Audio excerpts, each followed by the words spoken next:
Welcome to Japan and More, where we answer your questions about traveling Japan. Today's question is, are tattoos not allowed in Japan? Well, actually, tattoos are fine in Japan. They're not illegal in any way. You may see some people with tattoos, although most Japanese people, if they have a tattoo, will get it somewhere where they can hide it underneath clothing. There have been reports in the past of some companies that have fired employees when they found out that they had a tattoo. So many people in Japan don't want to let their tattoos show. In today's video, we're going to talk about the rules in Japan, where to cover up your tattoo, where tattoos are banned, and what to do if you have a tattoo. Let's start with rules in Japan. In Japan, a rule is a rule. People don't really question rules, and if there's a rule, they just obey it. They go with the flow. If there is a sign that says no tattoos, then that means that there are no tattoos.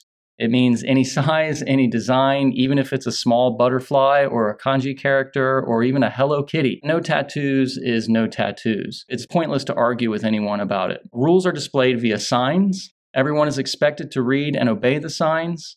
And this prevents the confrontation from the owner of the establishment with the customer. We've heard of tourists saying that it was okay because no one said anything to them about having a tattoo, but that does not necessarily mean that it was okay. It just means that the Japanese did not want to confront you about it. So just because no one says anything, it does not mean that it's okay that you broke the rule. It's possible that no one will say anything at all, that you're breaking the rule, and they'll just kind of stare at you a lot. Okay, so where should you cover up? Walking around town is perfectly fine. You'll probably see some younger people displaying their tattoos, especially in Tokyo. But you probably want to cover up when you visit anywhere that is traditional, such as temples and shrines and ryokan. Even if there's not a posted rule, it is respectful to cover your tattoos in these places. You could simply just wear long sleeves, a scarf, or bandages. Especially if it's small, you can wear a small bandage.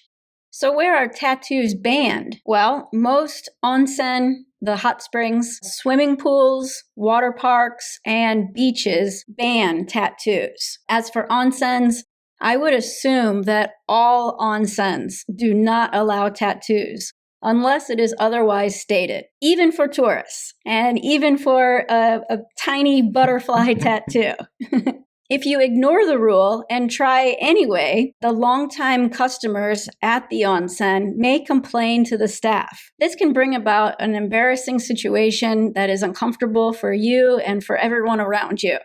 And it may not be the Japanese experience that you want to have. If this does happen and you're asked to leave, you should simply apologize and just leave. Do not get into a confrontation. So what do you do if you have a tattoo? Well, first, you can contact the onsen in advance and ask if tattoos are okay. You can visit an onsen that allows tattoos. They will advertise themselves as tattoo-friendly. Kusatsu is an onsen town that openly welcomes guests with tattoos. You can go there. You can use a private or family bath. Those are often available at some onsens instead of using the public bath. If it's a really, really small tattoo, you can cover it up with waterproof bandages. And they do sell these bandages at the drugstores. You may still get dirty looks at the onsen if it's quite noticeable, like if it's a really big patch. But otherwise, it should be okay. For people who have tattoos on our tours, I usually will reserve the private onsen bath because this is the best option for anyone that has a tattoo. But not all onsens have private baths, so call in advance and make sure. Definitely. For more details about planning your trip to Japan, including what to see and where to stay, you can join our itinerary planning course. Thank you for watching. Don't forget to like and subscribe. And tell us your questions about traveling Japan in the comments section below.